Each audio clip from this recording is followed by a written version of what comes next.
presenting Channeling Erik's Hour of Enlightenment.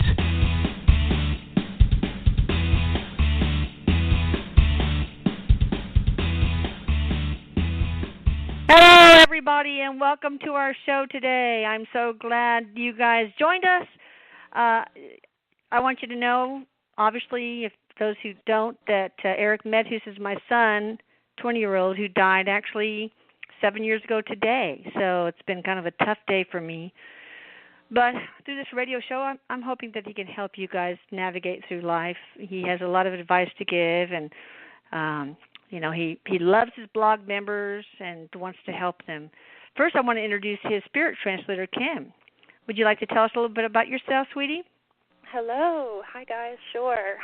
Well, besides the fact that you have terrible allergies, she's suffering from terrible allergies today, guys. So yes, if I have the sniffles, just ignore it. I apologize. My allergies are running wild today because everybody's mowing hay on the farm. So that's how I take a beating.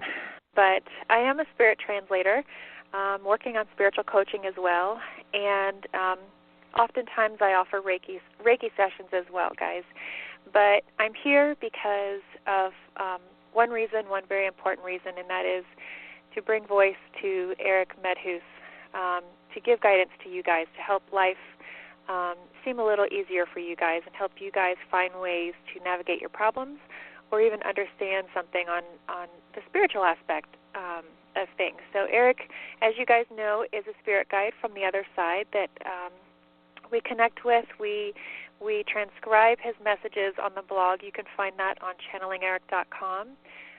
So many topics, you guys, about life and death, the afterlife, and how to navigate through life. So check out the blog at channelingerik.com. In my services, I do private sessions, and we have the Channeling Erik event coming up in Sedona as well. So you guys can find more information about that on my website at kimbabcock.net. And tonight, you guys, is a very special night. As you know, today is the anniversary of Erik's passing. And, when I connected to him earlier today, when I came to that realization, I asked him if he had anything to say. And, I took this sort of somber approach to him, but he reciprocated with, he came back at me with, he threw his arms out in the air and said, "Today's my birthday." He said, "I want you to see it like that. Today's the day that I truly began to live." So he wants you guys to not feel sorry for him, but to know that he considers this day a day to celebrate his life and you guys. He says he wants to celebrate you guys, the changes that you're making in your life, and you should be proud. So with that being said, Elisa, I will let you kind of bring us into tonight's topic. Sure. For this week's radio show, Erik wants to discuss the value in suffering and how to embrace pain in your life so that you can let it go. And, of course, this has been on my mind a lot because I have been suffering today, looking at the clock and thinking, oh, that's when he pulled the trigger, and looking at the clock again, and that's when we were screaming in the car going back home, and this the time that I found his body and all that. So it's been really rough. So this is a perfect time for this topic. Yeah. So, absolutely. Erik, I'll let you have it from here. He says he takes a really soft approach. He says, "Oh, thanks, Mom," and he kind of tilts his head to the side. He says to tell you that he's proud of you for your strength. So he's just saying thank you for your strength. Not so strong today, unfortunately. He kind of shrugs his shoulders. He says, "That's okay, Mom." He says, "You don't have to be strong all the time." And that's why True. we're going to talk about what we're going to talk about tonight. He says, "You guys, two things I want to talk about. Why we suffer, like where and how suffering occurs, and the importance of it, the value in it." He says, the first of the two is the most important to understand, so that you can sort of pinpoint where you're suffering in your life or where your suffering is coming from. Suffering comes from attachments, people. Plain and simple, he says. You guys know Erik. He's very blunt and very forward. And when he's talking about something that he's passionate about, he can be very blunt. And he even lets the sailor talk fly. So I don't try to filter that anymore as that happens. So here we go. That's hopeless. Just do it. Just do it. He says when you develop attachments to anyone or anything, that's the very place that suffering begins to occur. But when he says anything, too, he also wants to remind you that the anything could also be an idea, a thought, an expectation.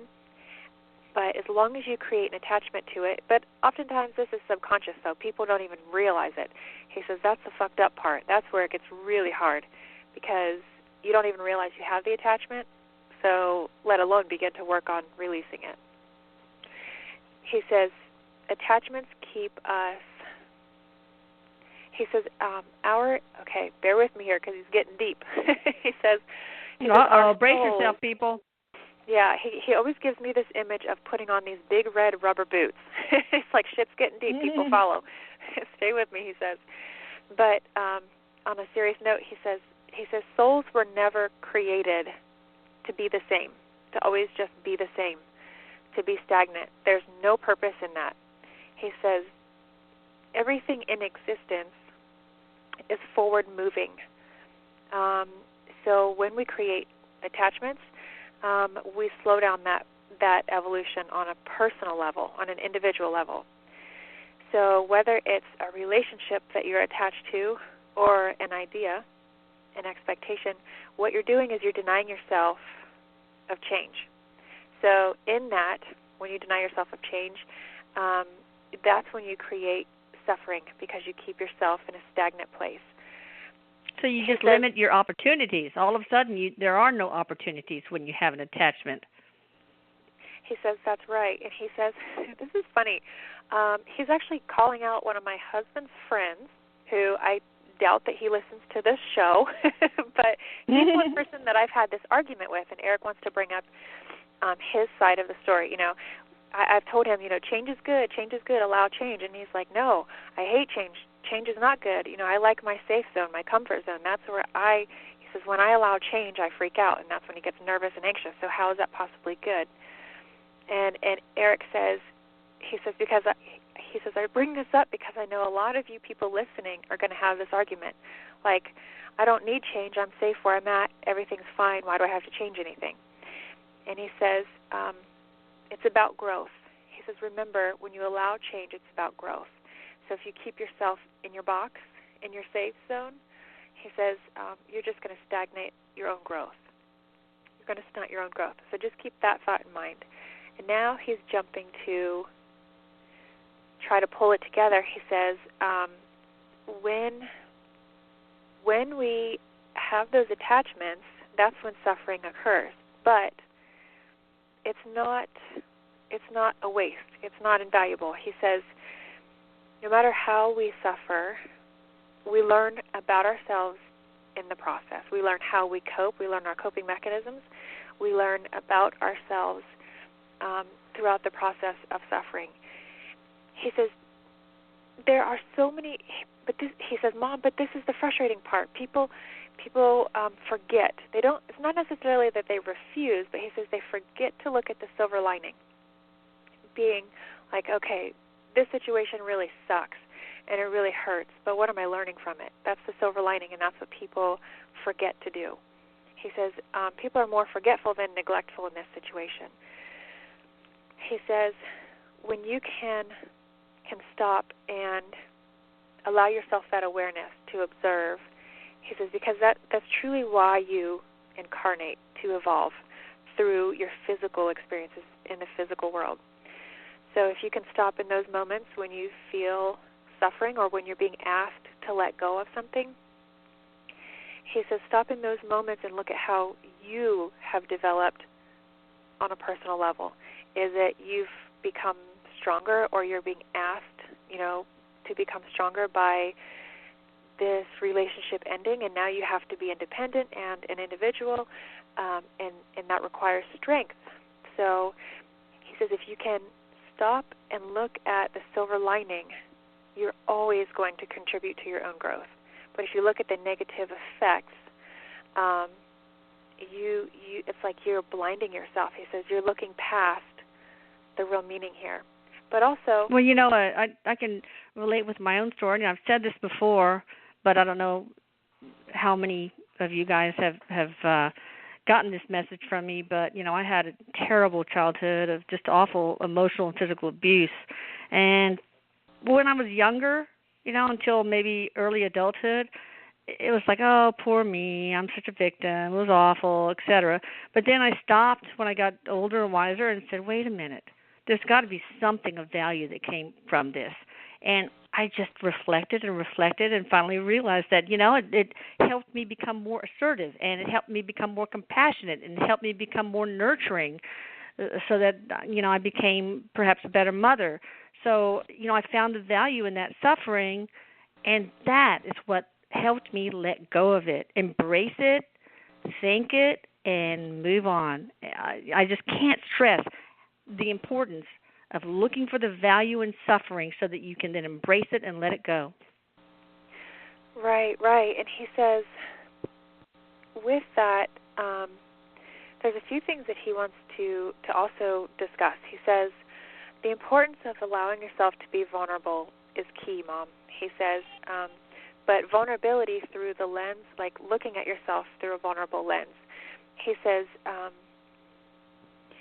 ego often gets in the way, and ego is when we convince ourselves that our expectations should be our reality, and that's where we suffer. When we try to convince ourselves, well, I really thought it was going to be like this, or God, I just really hoped, I really wished, and that's ego wanting to have control. He says, yeah, it's that expectation and reality gap that is a booger. And my expectation was, I expected to have a perfect childhood, but I didn't, So I totally get that. Yeah, and this next statement is probably going to ruffle some feathers, but he's like laying the hammer down. I mean, he comes down with really strong energy when he says this, because okay. He says, the only thing that punishes you is you and your own ego. And this kind of goes along with, suffering, because he's trying to address people's questioning, when they throw their hands up to the sky and say, why, God, why would you make me suffer? And we have to blame. He says, why do we have to blame? Because that's ego. Ego, when you're in ego, you cannot self-reflect in a state of truth. You become disillusioned. You can't own it, so to speak. Like ego can't take responsibility if there's like suffering or something that feels of discomfort. So he says, to remind people, he says people understand that the only thing that punishes you is you. The only thing that punishes you through any situation is your own damn ego. God doesn't punish you. He said, what good would that do? I don't know why he was getting on this soapbox, but when we're talking about the value of suffering, he says, a lot of people say, oh, I've suffered so much from this loss or from this, why, God, why would you make me suffer? What good can come from this? He says, I'm here to tell you people, you have to let go of the need to control through understanding in order to truly to see the truth of your own reality. And he just keeps repeating himself. He says the truth is that you're the only one that punishes yourself through your expectations, through your attachments, and that's where suffering occurs. But if you can understand, be mindful in those moments of suffering and observe yourself and allow growth, that's where the value is, because you evolve on an individual level. And then that, Mom, he says, whatever you accomplish as far as personal growth is concerned, that stays with you. It stays in your vibrational makeup. So it carries from one life to the next. And then this is where he just starts rambling, and he goes, now we're talking about karmic patterns and that sort of thing. Oh, let's not go down that rabbit hole. Yeah, they go from one life to the next, he says. So you have to choose to look at the silver lining in your suffering. He says there's value there because you are being asked to look at yourself through new perspectives, through different lenses, and in doing that, that's where the evolution occurs. Well, this is one of the most valuable sessions that we've had with you, Erik, the words of wisdom, because, everybody suffers, and you have just helped us navigate through, or given us some tools to navigate through that suffering and glean the positive out of it. So I love you, baby. I miss you. He's kissing you on the cheek. He says, I love you, Mom. He says, he's funny. He's sitting on your lap. He's showing me this image of him sitting on your lap, like with his right arm back behind across your shoulders, and he's like squishing his face into yours, kissing you. And he says, he's done that before. He has such compassion. He keeps wanting to remind people, the only punishment you'll ever face is your own self, your own ego. But he says, Mom, write that down. Make a note. We need to discuss ego. We need to dissect that shit. I actually wrote it down. So there you go. He keeps saying, like, we need to dissect that. So yeah, guys, just remember, whatever you're going through, listen to the ways that you punish yourself in your own thoughts, and it's not like, oh, I can't believe I did that, but rather the ego side of it, where ego convinces you that you're not enough, you didn't do good enough, or that you could have done better. All about expectations and attachments. All about the ego and its expectations and attachments. Well, that's awesome. Erik, are you ready to take any callers? Let's do it. He says, let's do it, Mom. All right, now we want to try to get as many as we can. So we've instituted a new rule, and I hope everybody honors this rule because it's really important. Only one question per person, okay? Only one. I know that's hard, but only one question per person. I also want to remind you guys that we are here, but by the grace of liveparanormal.com, and I want to, thank them for giving us an avenue to spread a little Erik love all around the world. All right, now here's our first caller, somebody from the, click on that button again. Oh, there we go, 720 area code. Hello, welcome to the show. 720. Yes, hello? Can you hear us? Yeah, hi. Hi. Welcome. What question do you have for? I call you guys. Sure. What question do you have for Erik?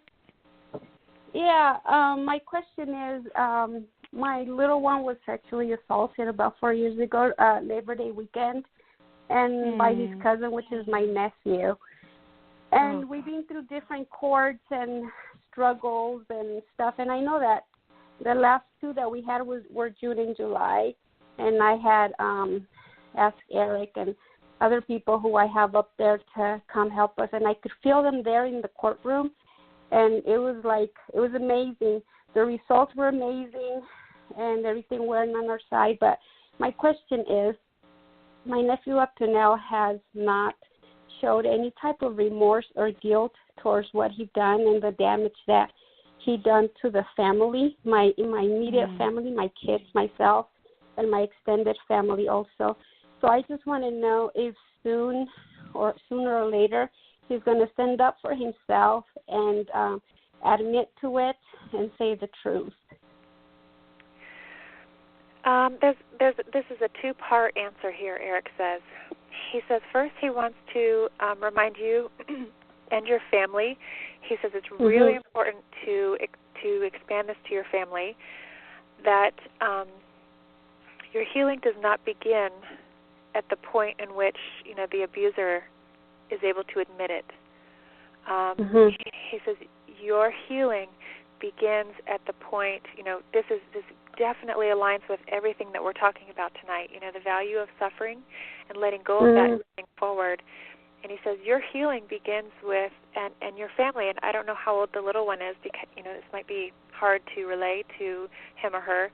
But Erik says that your healing cannot depend on this other person.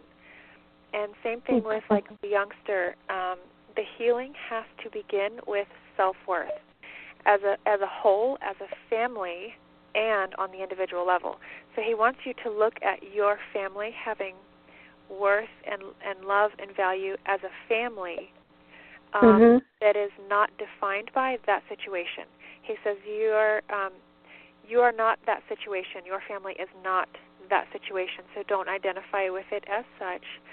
And then he also says as far as answering that question directly, will this person ever be truthful? He's reiterating what he was saying just a couple minutes ago. Ego will never fess up. Ego will not and cannot take responsibility. So when somebody is residing in ego versus love, ego is this person is disillusioned from reality. So it's Erik makes me feel like this person honestly feels like, man, this is tough to translate. I feel like this person doesn't see the wrong in what they did yet. Like this person doesn't understand the depth of the damage. And I think as this person grows and matures, hopefully, he'll understand that. But Erik says, like, right now he doesn't have the capacity. It's like he's disillusioned from his own reality anyway, but he doesn't have the capacity either to understand the damage, because ego, when you're that deep in ego, all ego cares about is self-fulfillment. Consequences have no value or have no place in this person's reality.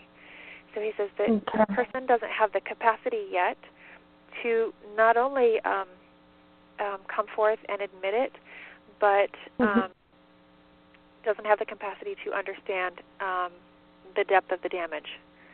So I encourage you to really take to heart the first part of what Erik said to you.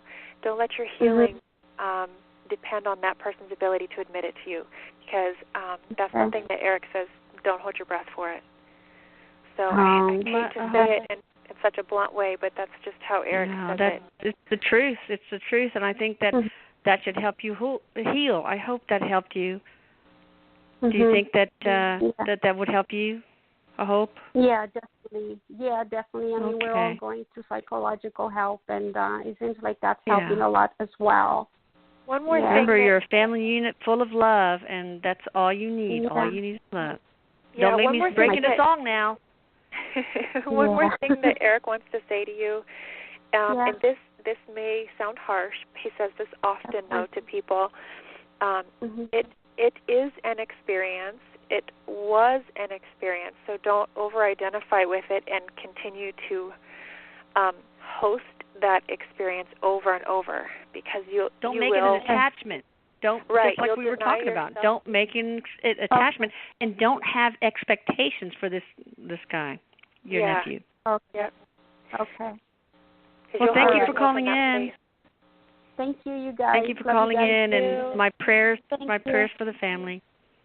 Bye. Thank you. Bye-bye. What synchronicity? I mean, gosh, for the topic. No kidding. Oh. How difficult. All right, well, let's see. We have somebody from the 602 area code. Let's see what they have to say. Hello, 602 area code. How are you doing, and welcome to the show. Hello. Hi. Can you hear me? Hi. Yes, we can. Can you hear us? Yeah, I can't believe I got in. It's Catherine, and I just wanted to say my prayers are with everybody. And I just have an easy question, I hope. I'm going to be moving towards the end of November, and I just want to find out. I do have different options, and I would just like to know where Erik thinks I might be the happiest. Ooh, this is a good question. These questions are fun questions. Yeah. I don't know where your options are, but Erik he's showing me a map, and he just keeps saying go north. He doesn't say any place or state in particular, but he says you need to think north. So I'm not sure what options. What was that? Cooler weather. Because I'm in Phoenix. Yeah, hedge your bets against global warming. I can't hear you very well. I hope you guys can hear me okay. But he says to think north. But, as I translate this kind of stuff for Erik, he will not tell you exactly where to go, because there's value in you experiencing that authentically and making that decision for yourself. So sometimes he may say, you'll be really happy in Florida, but he'll never say you should go to Florida or, wherever it may be, because there's more value in you being able to make that decision for yourself and trusting yourself. But he will guide you and say you should think north. He shows you moving north. Okay. Well, thank you. I appreciate it. You're Have a welcome. great day, Thanks everybody. for calling in. Alrighty. Bye-bye. You bet you, and you're going to have an adventure. That's going to be wonderful. Thank you for calling in. Good luck with your move. Thank you. Yeah. Appreciate it. I'm glad it's you and not me. I know. I'm just kidding, but really not. Bye. Bye-bye. I know. All right, let's see. We have somebody from the 425 425? Yeah, 425. 425 Hi. area code. Hi there. Hi, I'm welcome. Savannah from Seattle. Awesome. Hi, Savannah welcome. from Seattle. What you got for Erik? So what he was talking about in the beginning is totally relevant, pretty much my answer, but I'm kind of just at a weird place in my life, and I was wondering if Erik or my higher self had any guidance for me, maybe financially or just general, just whatever they got. You'll take anything, sure. huh, Savannah? Yeah, pretty much.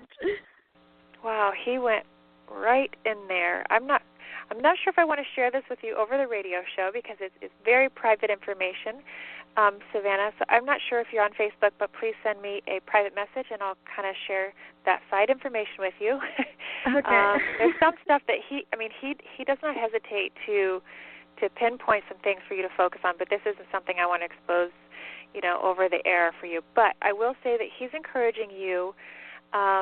You need to look at fulfilling yourself in the way of intimacy and like a relationship. I don't know if you're married, I don't know if you're single, but he says that you really need to pay attention to that aspect of your life and fulfilling yourself in that way. Now, he also wants to pinpoint to you, and we'll talk about the finances too, but he wants to pinpoint to you the first two chakras, he says, the red and the orange, because these have everything to do with intimacy, sexuality, relationships, creativity, personal passion and fire, and confidence. I know that was a lot, but those are the first two chakras in a nutshell. This is where you need to focus because he shows you being a very creative, passionate person, but it's skewed. It's like it's not being exercised in a way that, like, let's say, for example, if you love to paint and you don't paint for weeks and weeks and weeks and weeks, it's, that there's a void. So it's not being fulfilled. Yeah, I know exactly what he's talking about. Okay, good. He wants you to look at the intimate part of your life and aspects of a relationship. And when it comes to finances, he says, I'm glad you brought this up because I want a lot of people to put their ears on and listen. He says you can't. Okay. He says you can't be. You can't ask when will finances stabilize or when will finances get better or what should I do to make them better. Because as long as you're asking that, it's like you're chasing. It's like he's showing a hamster in a wheel. You'll just continue spinning that wheel and you'll never get anywhere. So instead, visualize what you hope for, the end result. What is the end result? What makes you happiest? What do you want to manifest? And align with it emotionally. The emotional reality of it is what will manifest it into your reality. But as long as you think that it's like seeking outwardly, you'll continue to run on that hamster wheel. So it's more about aligning emotionally with that end result. The emotions are so powerful, he says. They put so much energy into something or anything. So that's why he's encouraging you to use emotion and align with the emotional reality of what you want to manifest in the financial aspect of your life in order to manifest it. I hope that made sense to you because I feel like that was a lot of information. Yeah, and no, that I hope that you followed along because he's really passionate about talking to you. He's That's awesome. Just and obviously he has something that he can't share with the class. So you will get in touch with Kim Babcock on Facebook. So that's hopefully will illuminate a lot for you. Thanks for calling in. I really appreciate it. I will do that. Thank you guys so much. Yeah. All right, Savannah, take care. Thank you. Take care. Again, I want to remind everybody, as I'm dutifully supposed to do, that I want to thank liveparanormal.com for giving us this opportunity to have our program. And now we're going to talk to somebody from the 917 area code. Hi, 917 area code. Welcome to the show. Hey. Welcome. Hi there. Hi. Hi, Lisa. I've been thinking about you today. Thank you. What do you got for Erik? Really? Well, kind of similar to the last caller. I was just curious if Erik could have my higher self come through and just give me a little advice right now about life. I'm feeling a little bit of a similar vibe. Sure. What is your first name? It's Hannah. Hannah. Hi, Hannah. That's a pretty name. I always liked the name Hannah. It's so pretty. Very pretty. Sounds Thank Hawaiian. you. Okay. Yeah. Let me see what Erik says. Okay, so, anytime I connect with Erik and he brings information to you guys, know that he is tapping into your higher self. That's where he's getting this information from. So when people say, from my higher self, that is the direct place where he brings information from. So, okay, it is actually sort of similar. In the last caller we talked about finances. He also wants to talk about finances with you, but he says that you worry too much. You put a lot of, these are his words, nasty shit on your transactions. And what he means by that is negative energy or anxiousness. So it's like you're really looking at, he's showing you almost like under a microscope, looking at, where your money's going, what you're doing with your money, and then also being regretful about how you're spending your money or where. So when you put such nervous energy on those transactions, you'll continue to manifest that state financially. Okay?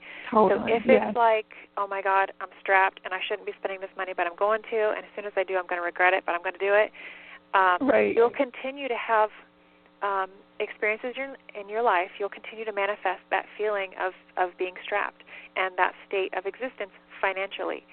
So, in order to sort of break that pattern, you have to be mindful of the energy you're associating with those transactions. So that's one area he wants you to look at. Be very mindful of what you do, what you think and you say to yourself when it comes to monetary transactions.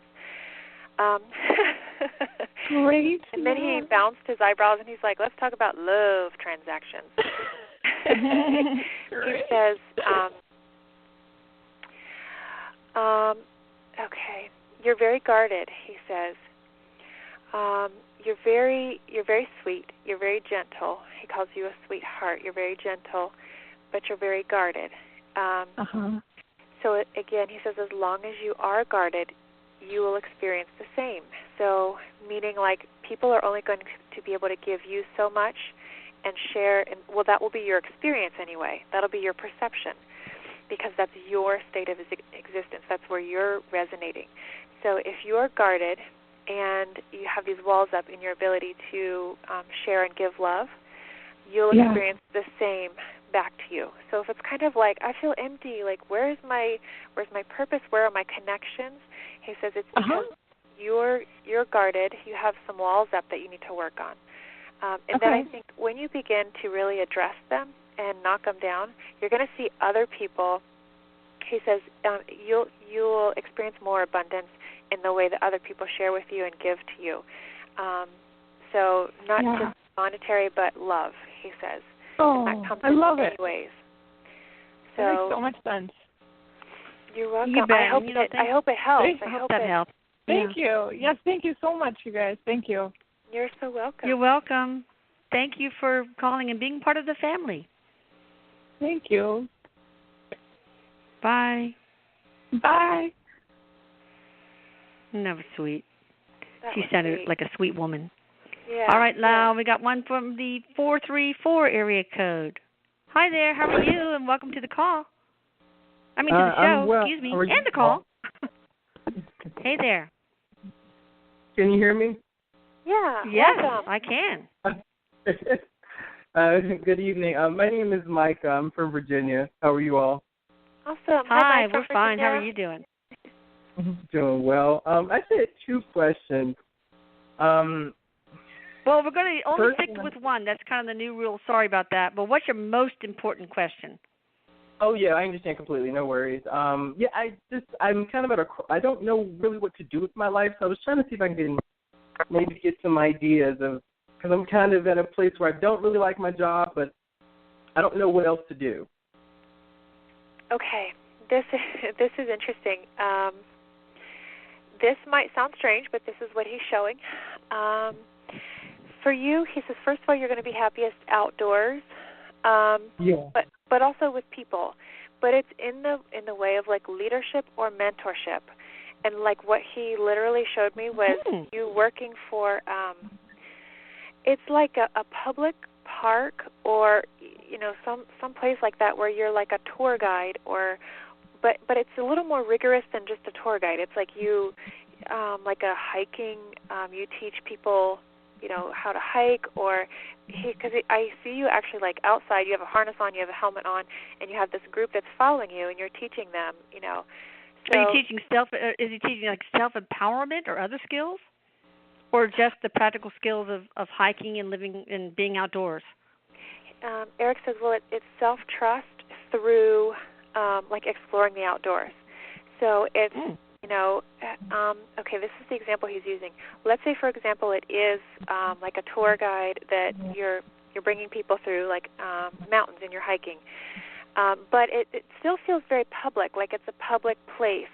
So, for example, you're teaching people to trust themselves. Okay, I'm not sure if I can make it across this rock or whatever, and you teach them to trust themselves, to utilize the skills that they have in place. And so through that, there's self-empowerment. But it's he says that you will be happiest when you can be with people and outdoors. But it doesn't mean that it has to be like rigorous as far as being athletic is concerned. It's more about the mentorship. It's outdoors, and again, it feels like public places, public parks, that sort of feel. Like, are we talking about children, teenagers, adults, men, women? He's showing more like young adults. So this is one area that you'll find fulfillment. He says, I bet. Outdoors, he says you combine outdoors with people and mentorship, and he says you have a golden combination for you and fulfillment. So whatever ways you can find that. Yeah. What kind of first steps should he make?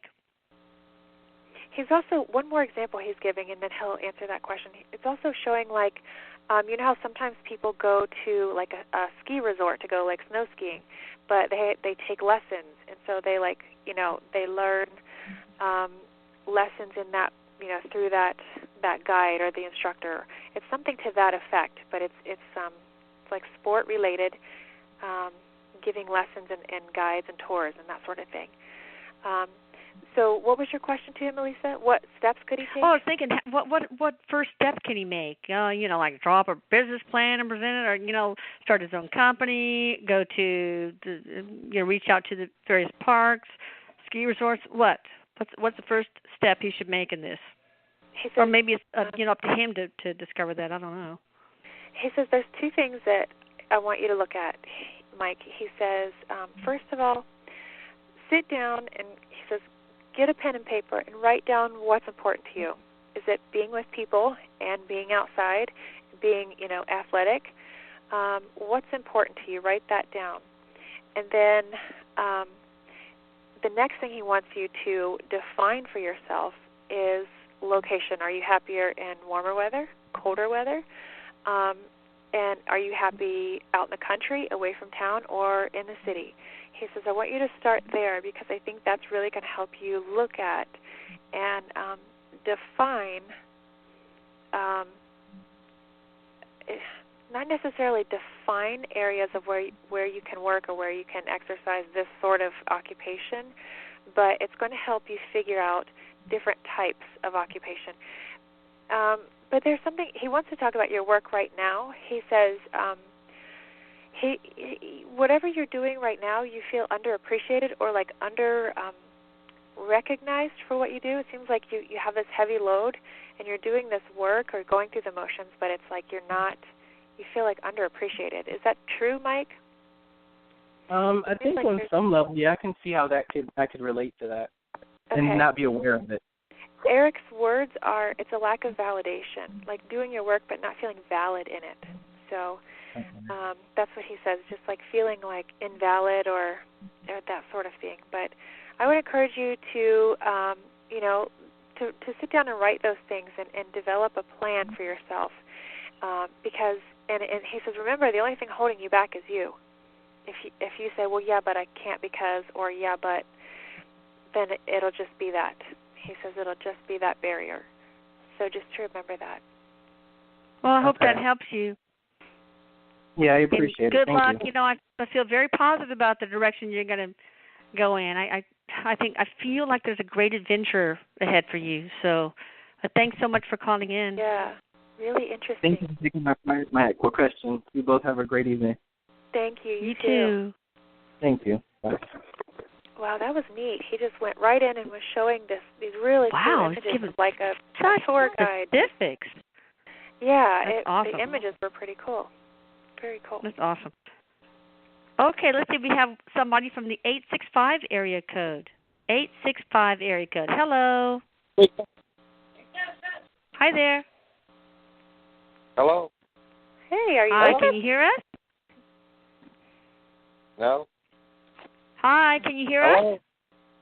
Hello? Yes. Uh-oh. I'm here. Can you hear us? Yes, ma'am. I'm here. Are you?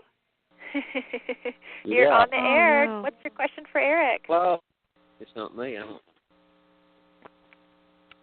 Hey. Can you hear us? Can you hear me? Yes, we can hear you. And your dog. And your dog. Okay, we're connected now, huh?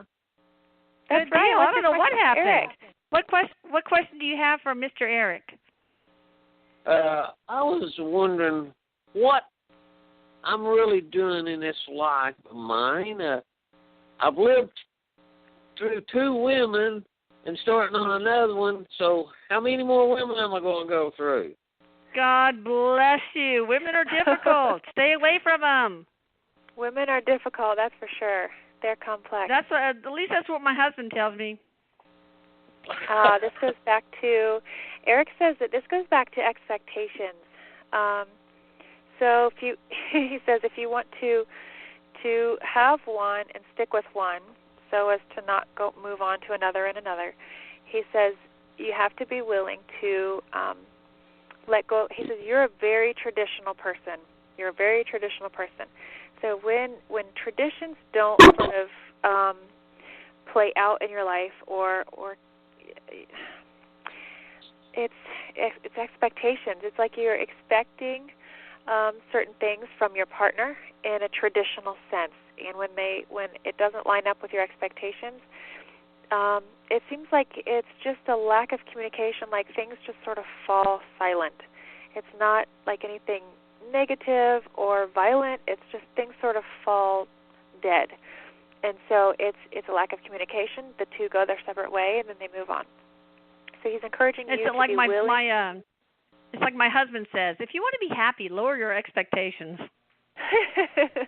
That's so true, because you Erik says you develop an attachment to him, and it's so sickening for people, because when life doesn't play out in accordance with your expectations, that's when misery sets in.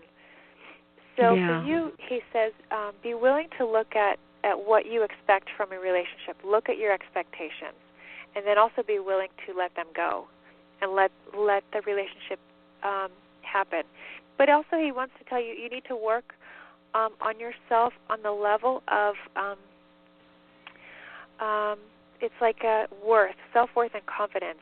Like this needs to be your foundation. He says you really need to spend some time on understanding your own self-worth and confidence, and what makes you feel aligned in that sense.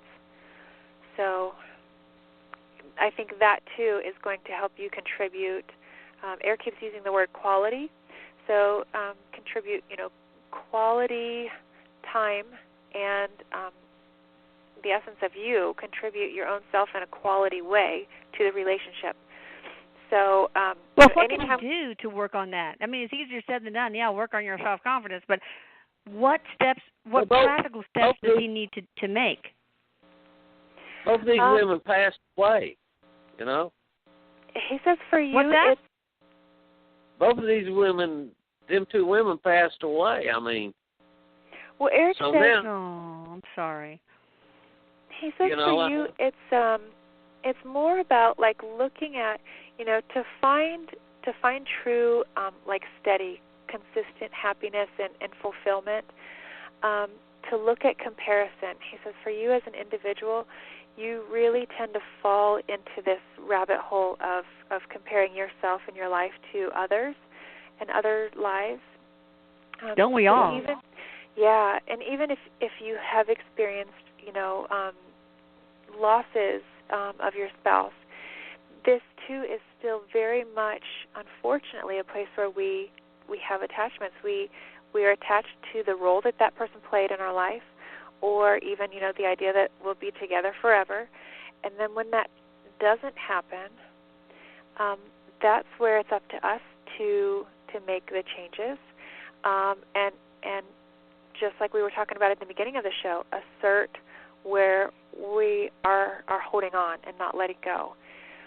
So for you, he says, this life is all about you, building your foundation through self-worth. So even though you may, be in your second or third marriage, there's an importance in this pattern, Erik says, because of you have to be able to define your worth on an individual, independent level. So, and as the ways to do that is when you don't have anything at all or anyone, zero, zip. He says nada. He says this is when you really have to look at who you are.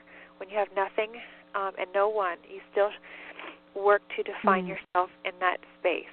And when you can do that, that's when you know your worth. Well, how does he do that?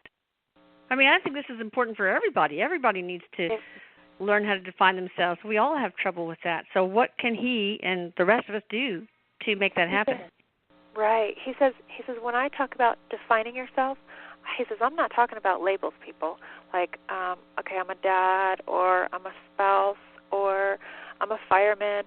He says I'm talking about the deepest core essence of you, understanding that you are love. You're not circumstances. You are not expectations. He says, think about that for a minute.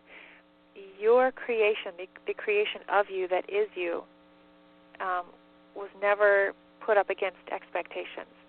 So, man, he's really getting deep here.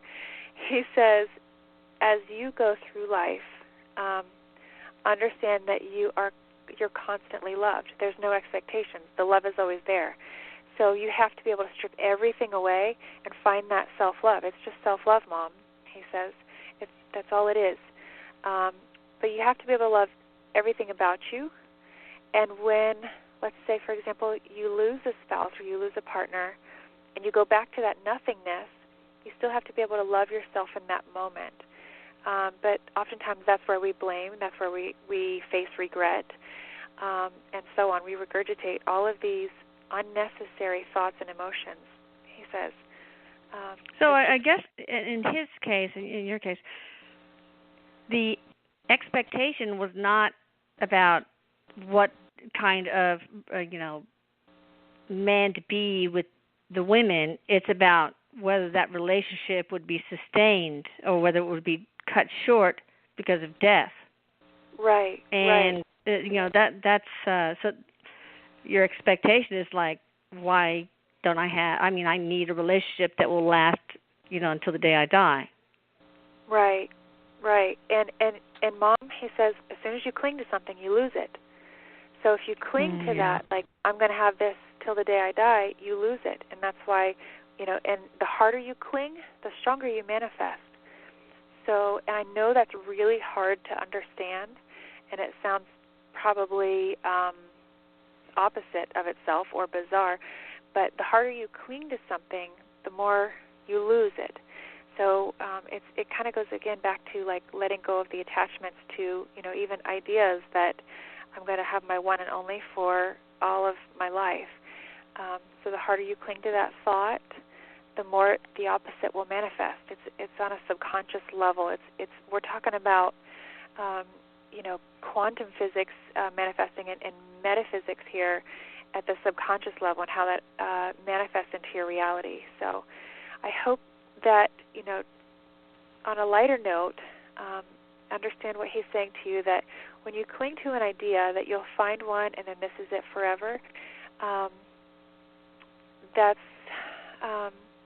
an attachment. So stay in the now. Be grateful for every day that you have with that person without expectations. I think that's the bottom line, and I hope that helps you. Also, work on your fear. He says work on your fear, because the fear of the past repeating itself will manifest the past repeating itself. He says, so work on your fear as well. And we can all do that, too. Thanks for calling in. I'm going to see if we have time for one more caller. Oops, I cut him off. I'm so sad. Oh. Got one from the 702 area code. Hello there. How are you? Hey, hello. Hi, welcome. Hey, what's up? Oh my God, Alyssa, I have something for you. I'm so hoping I'd get through. My friend took his life in July this year, and gosh, I was the only one in his group of friends and acquaintances that he told that he was thinking about it. So I was able to pray with him the day before. I thought he was okay, and anyway, but I actually told him about Erik's book, about the book. Well, he did take his life, and when his family came here to Las Vegas for the service, they're all from Ohio, I was able to give his mother your book. And many times on Facebook she said, thank you so much for that book. She said, I would not have been able to put one foot in front of the other without that book. And she said, you're my rock. So I just want you to know how important, I mean, you especially today, how many lives you've touched. I've given that book to about 7 people, including a couple of mediums. I really appreciate this. I mean, I needed to hear this. That's awesome, because, it just proves to me again that his death was just not a tragic way. So I really want to express my gratitude to you for that. Yeah. I had to get that to you today. And I'm going to see you guys in Sedona, so I'll ask all my questions in Sedona. But I did want to, when my friend Jeffrey, when he did this, I immediately, and I found out he took his life, I said, Erik, please help my friend, because I'm a blog member too. I said, if you can help him, if you can greet him, or anything you can do, I just please take care of Jeffrey. They're probably tearing up the place now. Don't you know? I'm sure. They're partying hardy. What book was it that you gave your mom? Was it the first one or the second? Well, I gave her the first book when they came to Vegas for the service, because he lived here in Vegas. But I went to Dayton. I went to Dayton September 25th for they had a service for his family that wasn't able to come to Vegas. So when I went to Dayton, I took the second book that Erik wrote, My Life, and so she has both of them. Oh, good. And good. I'm so excited about Sedona, and I knew I had to share that today. And I tell you what, my friend was also abused when he was 7. I talked to his mother on the phone today, so he had that experience as well. So everything you've talked about on the show today, just the synchronicity is crazy. Wow. This is no doubt Erik helping you get on the show. What a beautiful way to close the show on this day, to get that message through to his mom. Thank you so much. I really appreciate that. I told him that today, and when you said we have time for one last call, I go, Erik. It's me. And he came through. He came through for you. I'm so glad. I'll ask all my questions in Sedona. I'm looking really forward to seeing you guys and meeting you. Beautiful. It's going to be fantastic. I can't wait. Thank you. Well, Love you. Thank you for this. Love you very much. Bye-bye. Me too. Precious. What a great way to end the show. Gosh, guys. I love you guys. thank you so much for being on the show. Kim, thank you so much for being the voice of my lovely son. And Erik, I love you. Miss you so much. He says, I love you, Mom. He says, I love you all. He's just smiling. Take care, everybody. Bye. Good night, guys. Bye-bye.